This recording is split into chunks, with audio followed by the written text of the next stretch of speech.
Alright guys, ayan, nag-export ako ng video yung kaninang fishing namin saka pag-dive. So ayan yung last video kanina. So ina-export ko na siya. Pakita ko lang sa inyo guys yung palibot pagkagabi. So dito sa bahay makikita nyo maliwanag, di ba? Laki ng ilaw, ayan. So dito sa labas napakadilim na, di ba? Tapos makikita nyo, papakita ko sa inyo guys, hindi pa ngayon ang full moon, pero ang full moon ay bukas. So papakita ko sa inyo guys yung buwan. Ayun oh. Kanya ba yung buwan? Diba nakikita siya ng ayun. Bakit parang sa camera kalahati lang ang buwan?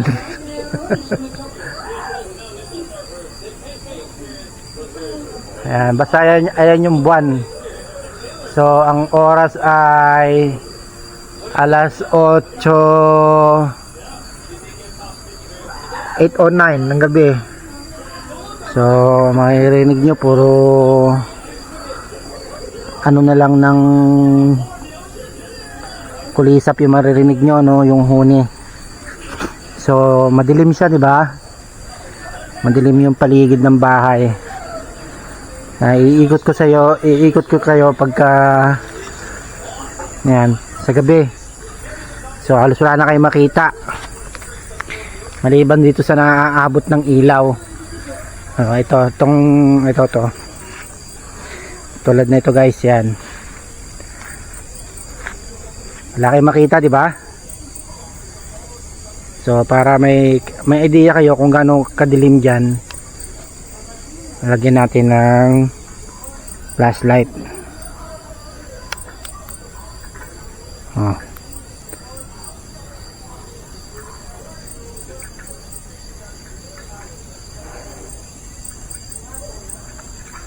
Parang ang labo.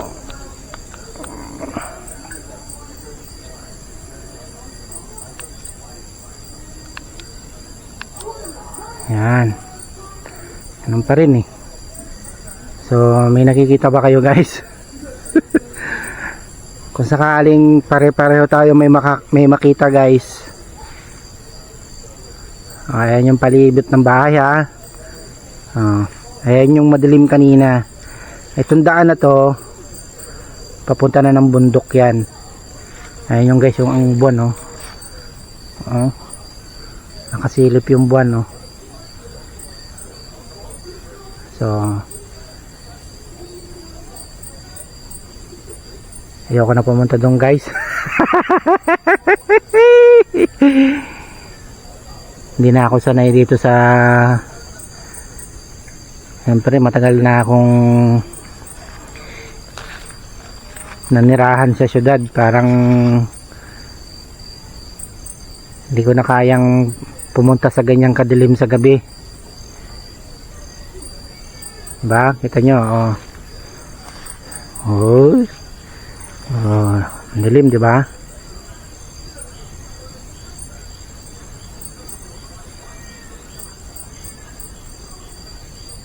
Ito yung senaryo pagka walang ilaw. Wala kayong nakikita. Yun lang buwan, yun ang buwan, So ito yung yan, wala talagang liwanag, walang galing sa ilaw, kundi yung liwanag lang ng buwan. Wala pa rin kayo makita, di ba? Ano kaya mangyayari guys kapag bukas ko ng flashlight, may makita tayo? Ako rin kinakaba sa kalokohan ko Mamaya may pumatol sa akin. Ano ba yun? Dumikit na yun. Ano yung lumipad na yun?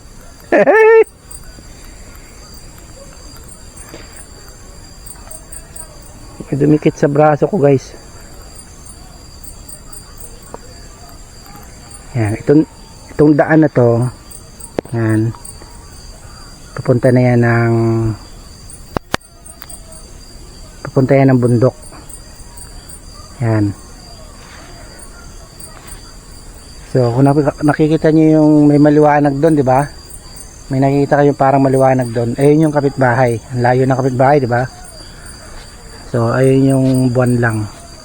So, iikot tayo sa kabilang side ng bahay.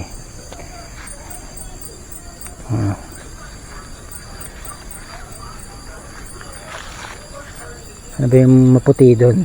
Sinampay pala. Taragit na yan. Ako kinakabahan sa kalokohan ko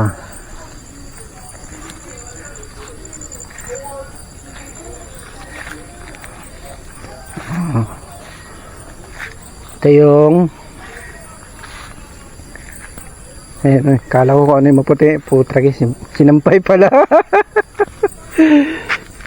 Uy, may umang Ano ba sa English yung umang? Ano tawag dito guys?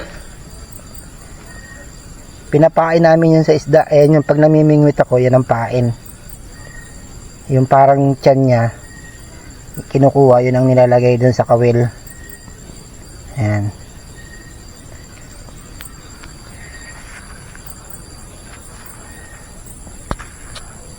So, simula sa bahay, ayun na yung bakod ng eskwelahan. So, dati nakabukas yan. Pero, ipinag-utos ng bagong principal na isarado na yan.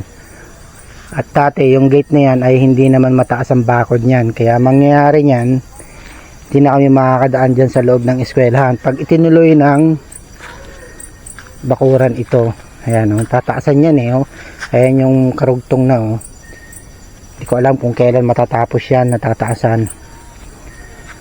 So ayan yung eskwelahan. Ayoko na pumunta dun guys, malapit kasi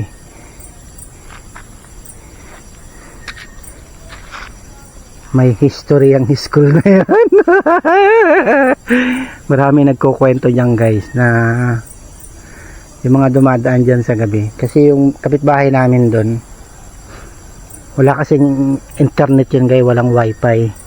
So, nagpipiso wifi siya doon sa may malapit sa highway. Dito siya dumadaan. Yung mag-iina. Tatlo yun yung nanay saka yung dalawang anak na babae, yung dalagita saka yung isa pang maliit. Dito sila. Yan. Dito sila dumadaan papunta dun sa highway. Highway kasi yung labas ng eskwelahan Nag-pisonet sila. Ngayon nung pag uwi na nila guys, meron kasi malaking puno dyan ng malaking puno dyan sa may harap ng school na yan. Meron dyan malaking puno ng talisay. Meron dyan malaking puno ng talisay na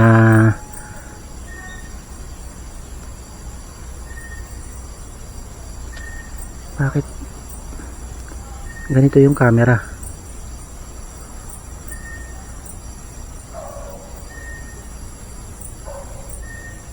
May malaking puno dyan ng talisay na tataka kami pa, hindi guys, hindi tawag ba dun, hindi nalalagas yung dahon.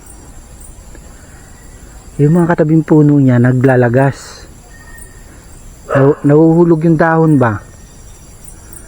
Pero bakit siya hindi nalalagas yung dahon? Di ba nakakapagtaka? Doon nila nakita guys yung nung dumaan na yung mag-iina, ang nakapansin yung nanay. Atras na nga ako. Ang nakapansin yung nanay na pagdaan daw nila, meron daw mapulang mata na nakatingin sa kanila na sumusunod. Isang set ng malaking mata. Hindi daw niya sinabi doon sa dalawa niyang anak kasi daw baka magtatatakbo, iisa lang yung flashlight nila. Magkakasama sila, iisa lang yung flashlight. Ngayon buti na lang kahit paano nilagyan na ng ilaw yan, oh. Parte ron meron ng may maliwanag doon. Nilagyan na ng flashlight doon ng parang patente na maliit na bombilya. Ayun, kaya nung makalampas na sila dyan, makatawid na dito sa bakod. Pagtawid dito kasi sa bakod, bahay na namin. Ayan, bahay na agad. Nagmamadali sila. Pagtapat niya sa bahay namin, nagsisigaw, pahingi daw tubig, pahingi daw tubig. At nervyos na nervyos yung nanay. Hindi lang daw sinabi doon sa dalawang bata at baka daw magtatakbo nga. Pero dati talaga marami na talagang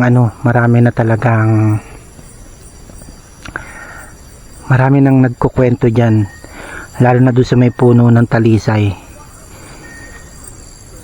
Nakakapagtaka kasi yun, bakit yung katabing puno niya nalalagas yung dahon.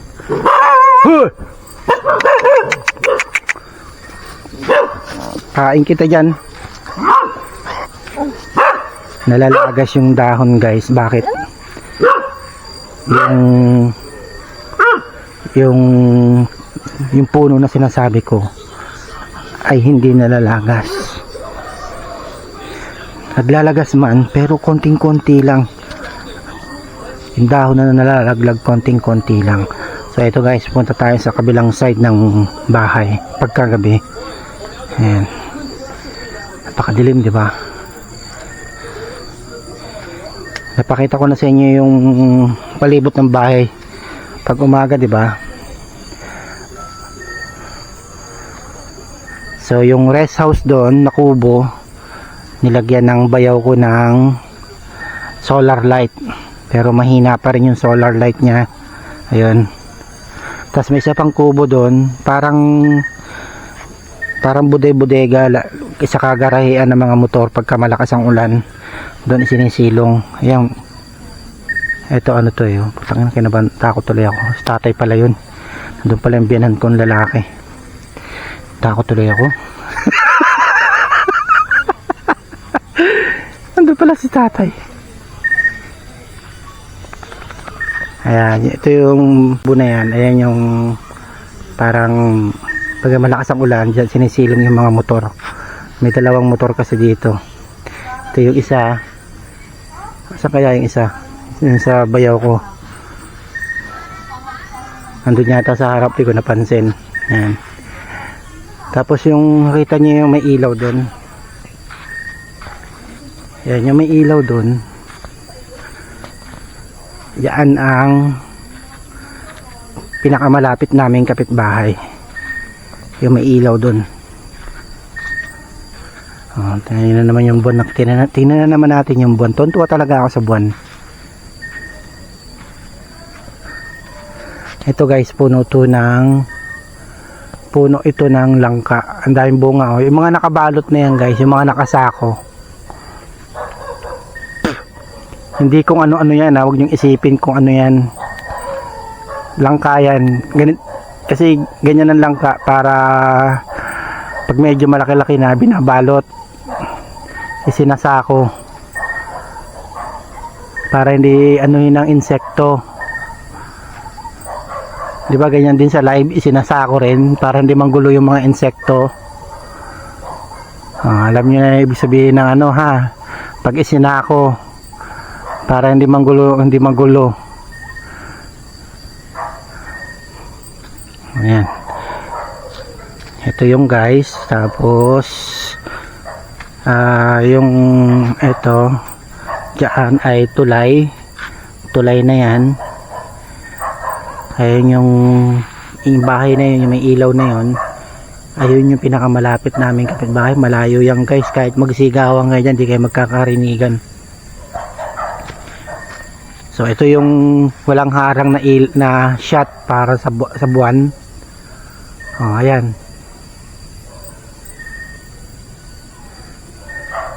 Zoom natin. Oh, ayan. Ayan yung shot ng buwan na walang harang. Diba? So, madilim ang paligid, ating gabing walang hanggan. Parang si Raulo, tinatakot ko sarili ko ha. So, kinukwento ko lang sa inyo guys. Ayan yung pinakamalapit na bahay, na kapitbahay namin. Dahil palang hindi ko lang napansin to. Kamuting kahoy. Siguro may laman na yan. Mahukay nga bukas. Maiuwi nga sa Maynila.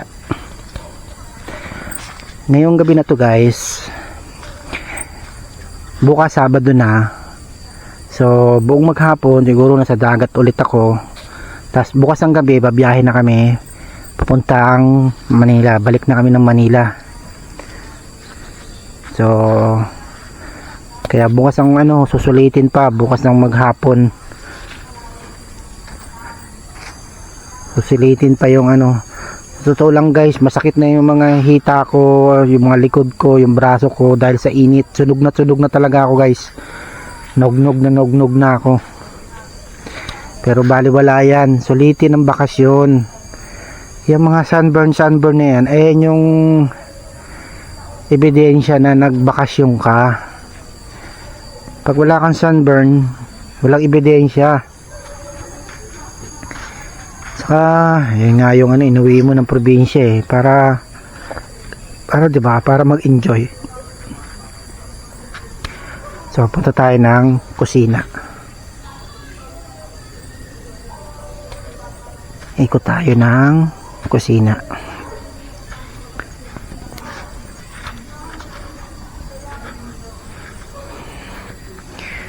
Kusina. Kaya na guys, na namingwit kami. So, sobrang pagod ko guys, hindi ko na nalinisan yung mga napamingwit namin. Nilagay ko na lang muna sa freezer. So, sabi ko, bukas na lang kaliskisan niya, tapos iprito. Kasi iuwi namin ng Maynila yung lutong isda.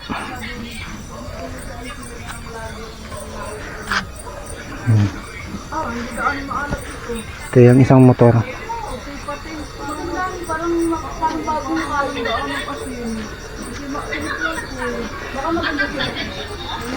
Ito yung CR. Ayan ang CR. Ito yung extend ng bahay. Yung dating kubo, tapos ginawang panibagong kusina. Pero may kusina rin doon sa malaking bahay. Nagluluto kami guys ng sinantol. Alam niyo ba yung sinantol? Santol yun. Hindi sinantol nga, kaya nga santol eh.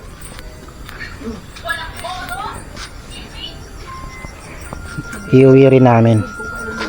Tingnan nyo guys, oh. Ang daming umang, oh.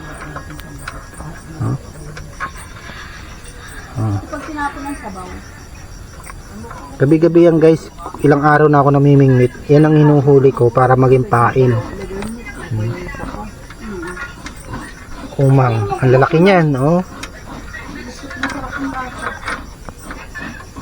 Itong shell na to guys, last year nakuha namin yan. Nakuha namin yan guys sa dagat. Ngayon wala nang wala nang laman yan, pero hindi ko kursunada talaga siya kasi magaspang yung face niya. Ayan, oh. Magaspang siya, pero may nakuha akong bagong ganyan guys. Kaya lang hindi ko pa maiuwi kasi may laman pa, mabaho pa yung laman nun. Ayan. Kaming umang, oh.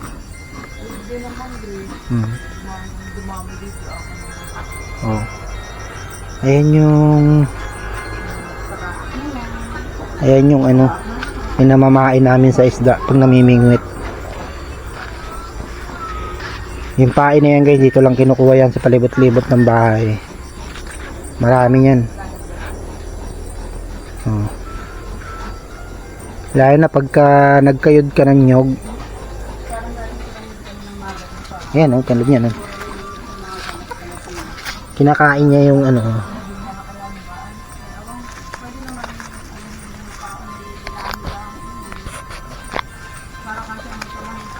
Oh.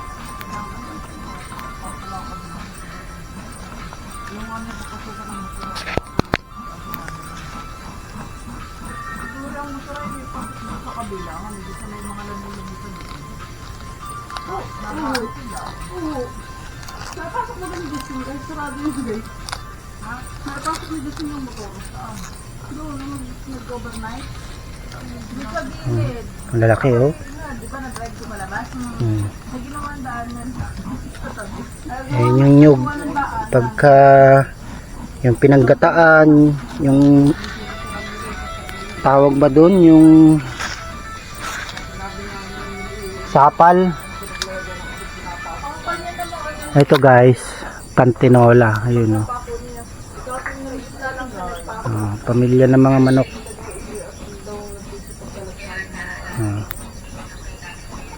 Dati marami yan guys, manok namin dito. Kaya lang pineste ng sawa.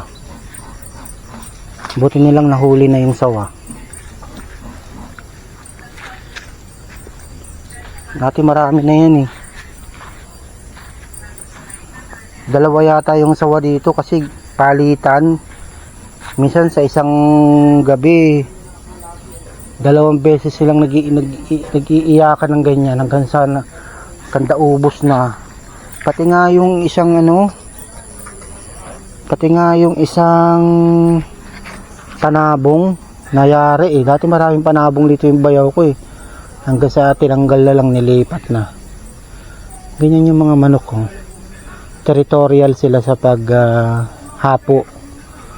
Kung saan sila talaga nasanay na matulog, doon sila palagi. Tulad ng isa na yun, oh.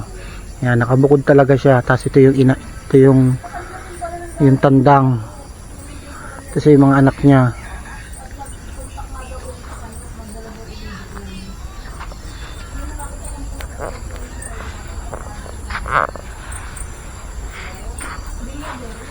Itong palibot na to guys, dito maraming tanim dito na pinya yung bayaw ko, pero yun nga lang hindi nyo na naasikasong linisan, no? Kaya tawag na ito, madamo. Pero ang dami, halos lahat ng puno ng pinya mayroong bunga.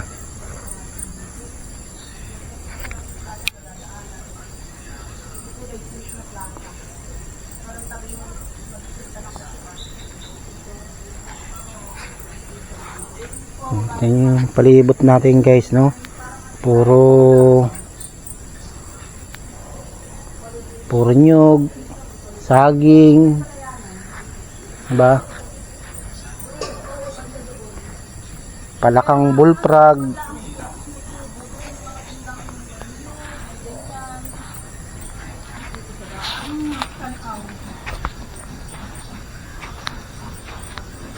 So ito yung kabilang side ng bahay. Pabalik na tayo sa balon. Balik na tayo sa balon guys. Ayan, ang daming umang. Kaya yung umang guys, tumain oh. Kita nyo oh. Dito lang kami. Dito lang ako paikot-ikot ng nangunguha ng pain. Ayan pa oh.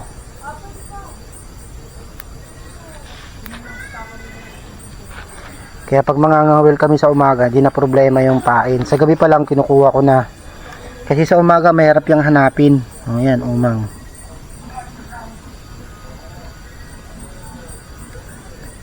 Say hi. Say hi to my viewers. Nahiya na, umatras na guys.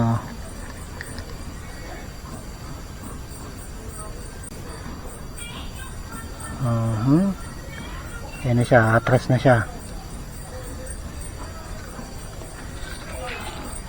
Ang dami yan guys. Ito pala isang motor oh. Ito pala nilagay. Dalawa yung motor na yan guys. Dalawa yung gamit nilang motor dito. Kaya pag nandirito, para mabilis ang kilos kung pupunta ng playa, kailangan may motor. Masigaan ko nga. Tanong ko nga bukas kung pwedeng sigaan ito. Kaya lang baka magliyab mayari yung bahay. Lapit kasi sa bahay ng dahon oh. Pero ayoko nakakita ng ganyan guys. Gusto ko yan sinisigaan.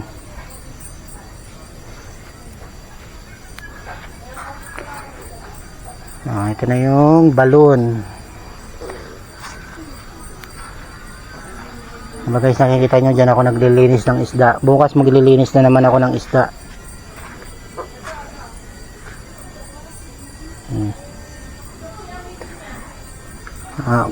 Guys, hinog na pala yung guyabano na napitas ko noong nakarang araw. So bukas ng umaga kainin ko na yun. Umang oh. Kung mamimingwit lang ako bukas, nang huli na naman ako nyan. Hindi na muna ako mamimingwit bukas guys. Maliligo na lang ako ng dagat. Tapos sasamahan ko yung hipag ko sa kabayaw ko na mag dive daw. Gusto nilang gamitin tong camera. Saka si Mrs.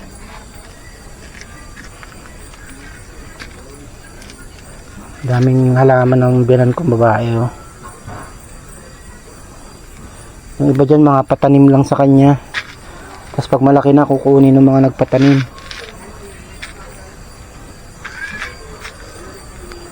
Ito yung balon.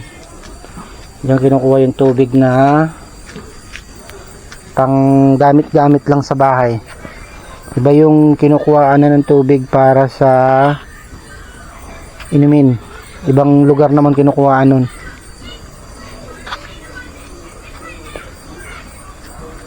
So, ito yung bahay na luma oh. Ayan yung original na, ayan yung mga yung tabla pa yung dingding, ayan ang original niyan. Ayan, ito yung original nilang bahay.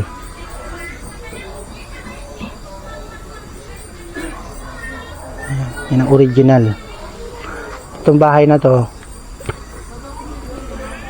nung nakagraduate na yung anak at naging teacher na, ayan, pinagawa yan.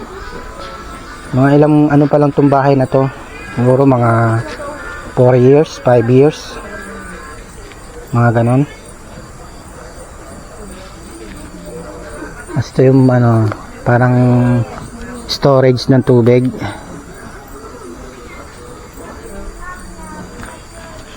So mabalik na tayo guys dito sa ating, ito yung parang studio ko. Kung nandirito ako, yun ang studio ko.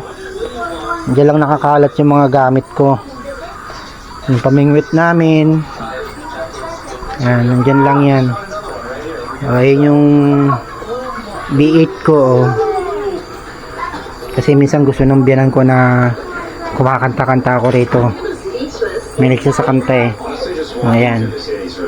So tingnan natin kung tapos na to. Bakit nag-post? So yun lang guys, tuloy na lang natin sa ating kwentuhan sa susunod na video. Maraming salamat po. Bye bye.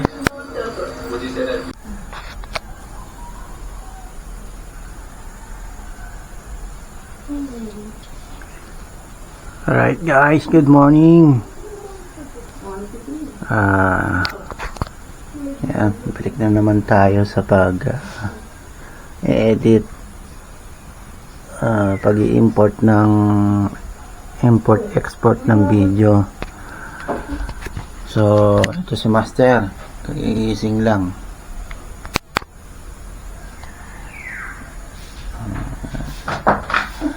Kagigising lang ni Master. Ang oras ay alas 5:40. So, napakaaga pa. Sa Maynila, naghihilik pa yung pet ko neto. So, mamayang gabi ay balik na tayo ng Manila. So, gumawa tayo ng video kagabi about dito sa paligid ng bahay. Yung paligid pagkagabi. So, papakita ko sa inyo yung paligid naman o yung mga parte ng video na kinuhaan ko pagkagabi. Ito yung itsura niya, guys.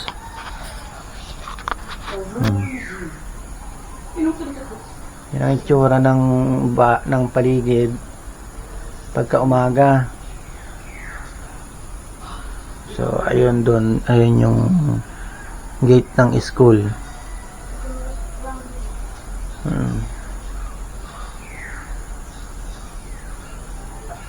So, kung titinan nyo guys, yan, puro talaga kakahuyan yan. Pero pagkagabi, ang ilaw lang, ang maliwanag lang, yung hanggang dito lang sa may dyan. Sa may paglabas lang ng hagdan. Pero dating doon, madilim na yan kasi wala nang naglagay ng ilaw dyan. Kaya yan ang surroundings pagkagabi.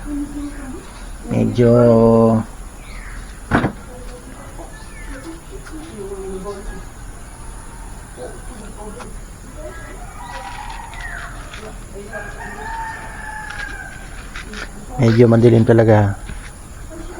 So ito yung surroundings guys pagka umaga.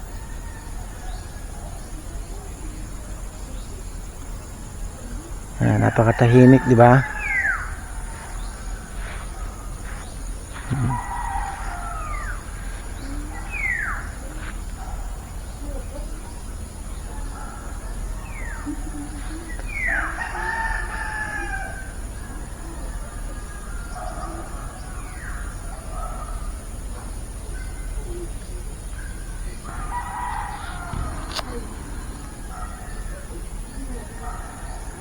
Namamulaklak na pala yung mangga. Parang late na mamulaklak yung mangga.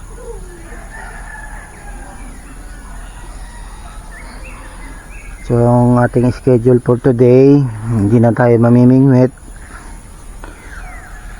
Pero sasamahan ko yung hipag ko sa kaasawa ko na mag-dive. Ako daw ang magiging boatman nila. So gagamit sila ng bangka. Kasi sa medyo malalim sila magda-dive. Yun ang gusto nila. So punta tayo doon guys sa hindi natin pinuntahan kagabi.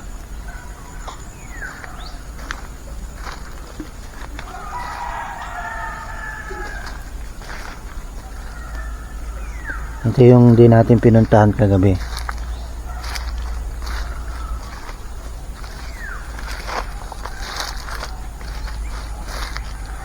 Ayan, yung ginawa kahapon ng misis ko sa live, gumawa sila ng walis. Yan, kukuha lang dyan, puputol lang dyan sa mga dahon ng nyog. Yun na yung gagawing walis, kakayasin, tatanggalin yung dahon para makuha yung ting-ting. Alam mo ba guys, nung bata ako, naranasan namin na gumawa ng ganyan, tapos nilalako namin sa bayan. Ang walis pa dati nung elementary ako, parang 2 piso, parang ganon.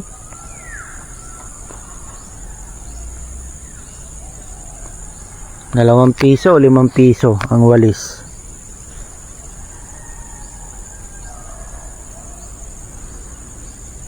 Ayan guys, ito yung palayan. Ito yung view ng palayan. Ito guys, papunta na to ng bundok.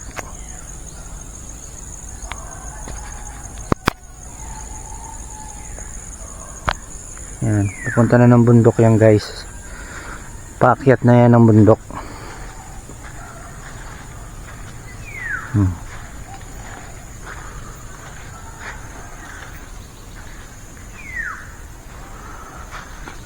Ako hindi na ako pwede umakyat ng bundok nang walang kasama, kasi baka Hindi na ako makababa. Hindi ko na matandaan kung saan yung dinadaanan. Kasi pare-pareho lang yung pare-pareho lang yung makikita mong landmark. Pare-pareho lang yung daan. So kung hindi mo alam kung saan yung daan, tamang daan, baka magpaikot-ikot ka lang dito sa kabundukan.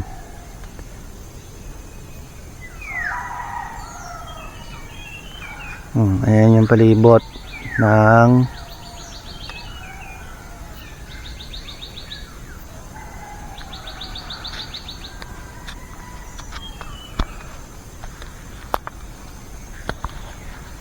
saka nga pala guys, ma-advise ko sa inyo, pag kayo nga pala ay gumagawa ng video, kahit paano pala guys, kahit na gaano kaayaw nyo na magpakita sa mga video nyo, dapat nyo na nang baguhin yung guys. Kahit paano gumawa kayo ng video na nakikita pa rin kayo sa video nyo, kasi ayaw na ni YouTube ng faceless content.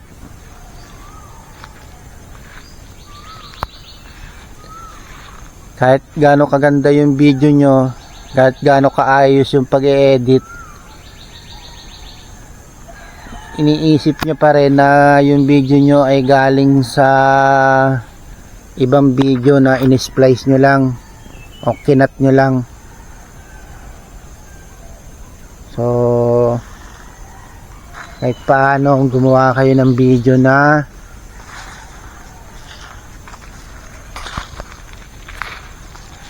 nakikita yung pagmumukha nyo. Huwag kayo maiya. Huwag kayo maiya pakita yung pagmumukha nyo. Ako nga tignan nyo, wala pang suklay-suklay yan, kasi napakaaga pa dito talaga. Nagising ako 5:30 yata.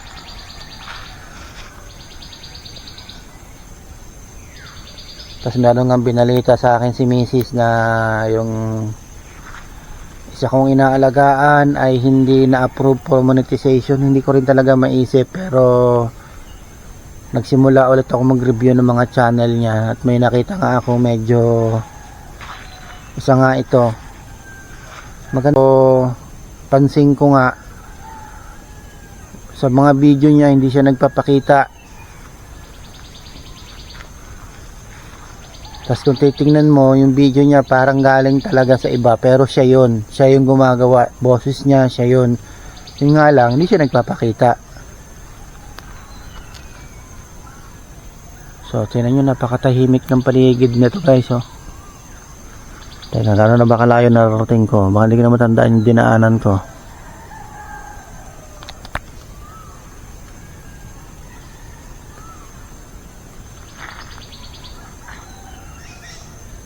Lamig pa rito, mahamog pa.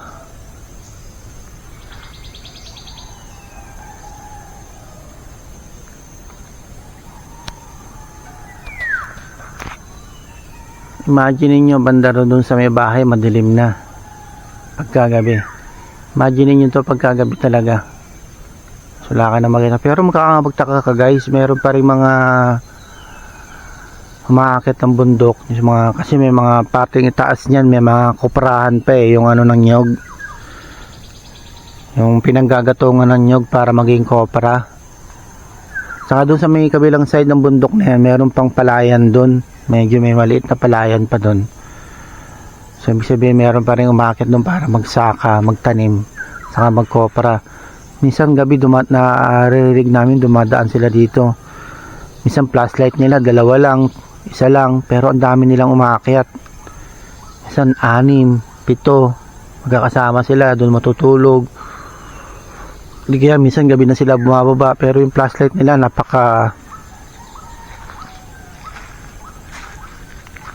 bagay kabisado na naman nila yan. Kaya lang siyempre nakakatakot gabi, kaya may ahas dyan sa dadaanan mo.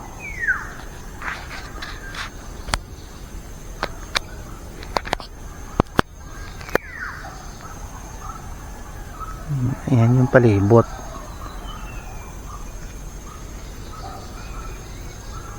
Pero nung bata ako dito guys, laman ako ng kagubata na yan.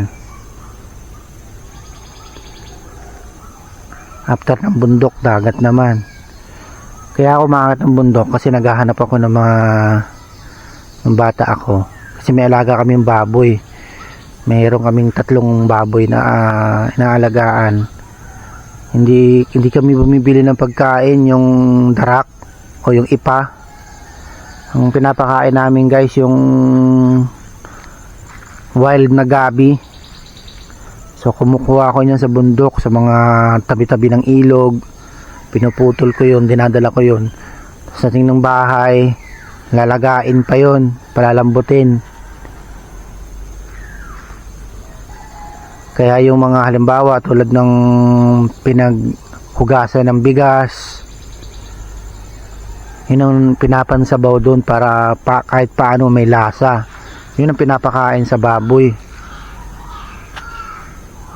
So every other day umaakit ako ng bundok para kumunguha ng gabi. Tapos yung magkayod ng nyog, dagdag papakain sa baboy.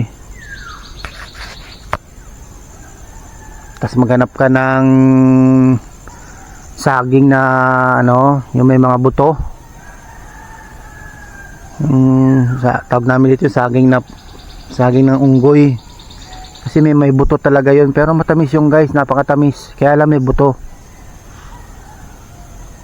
Yun, kumukuha kami nun. Kasi walang kumukuha nun talaga. Hindi siya pinapansin. So ginagawa namin, kinukuha namin yun. Lalo na pag may hinog na, binibigay namin sa baboy.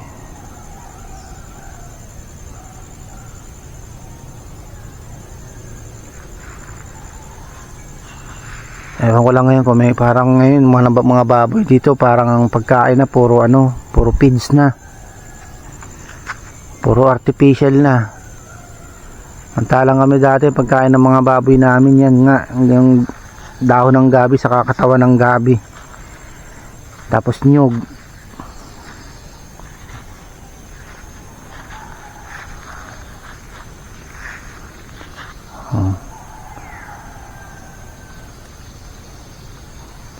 Daming puno, no? Puno ng santol yun, no?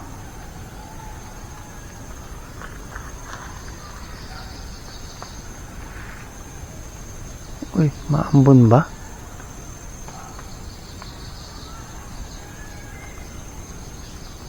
Para may tumutulo-tulong tubig. O hamog.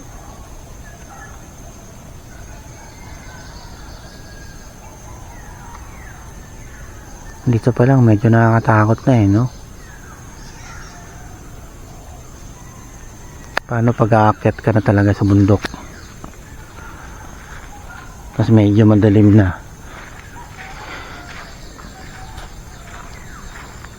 Kaya ngayon guys, di ko na kaya umakyat ng bundok nang walang kasama. Kasi baka din ako makababa.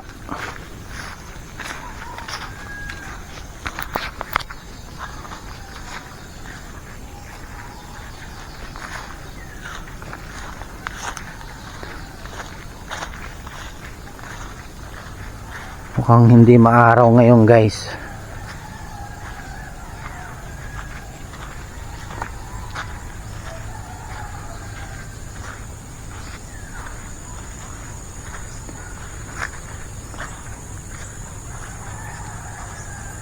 Ayun, may isang kabayo dun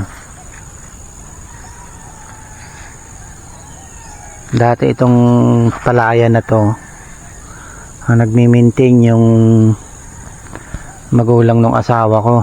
Kaya lang dumating yung panahon na binawi na sa kanila.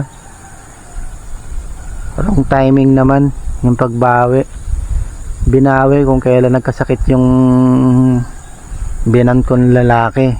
Marami naman siyang anak na lalaki na pwede sana magsaka. Di rin namin maintindihan kung kailan may sakit na yung matanda Sabi nawe, tulong na lang sana para hindi naman napapabayaan yung lupa. Saka Yung palibot na yan dati malinis yan, natatabas yan, hindi mataas yung mga damo-damo na yan. Eh ngayon dahil nga na stroke na siya, saka binawi na sa kanya yung lupain na yan, hanggang dun sa may ano yun eh, lampas pa dun sa may kabayo. Medyo malaki-laki rin yung sinasaka nila dati, eh binawi saka tong nyugan, binawi na sa kanila. Tinamad na yung pamilya nila na linisan itong ano, kasi hindi na maganda yung trato sa kanila.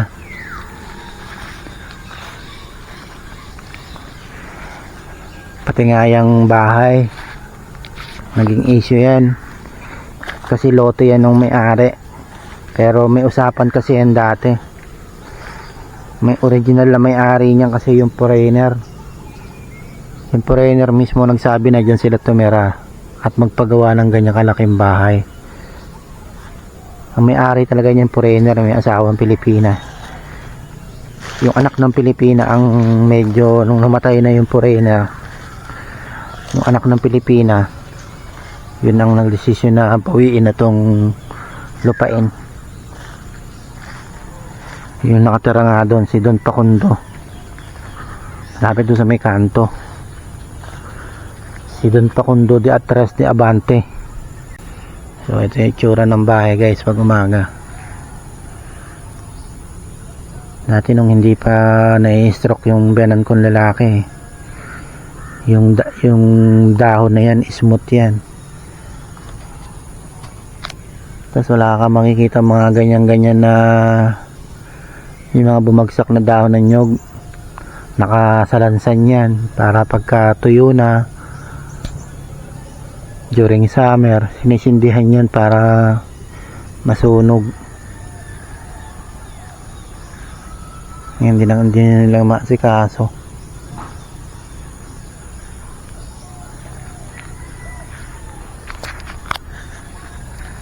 Itong lote na to, doon yan kay Don Pacundo. Tapos yung lote ng lumang bahay, inaabot pa ng kaunti kasi iba na may-ari niyan side na yan eh. Ito iba may-ari. Yun nga ang foreigner ang nagsabi na dito tumirek kasi paborito siya nung foreigner dati. Nabubuhay pa yon, pag umuwi dito sa Pilipinas, dito nag-i-stay yon sa Quezon. Tapos madalas siyang dinadalaw. Sabi dito nga daw magtayo ng bahay, tapos kanya na daw yung lote. Hindi, dahil nga sino ba naman mag-aakala na maaga mawawala yung foreigner, magkakasakit. Nung nawala na yung foreigner, ang nagbawi naman yung anak nung asawa ng foreigner, pero hindi siya anak ng foreigner, anak siya ng Pilipina. Kaya ganoon ang nangyari. So yun lang guys, paalala ko lang din sa inyo ha, ay bumili ng bigas.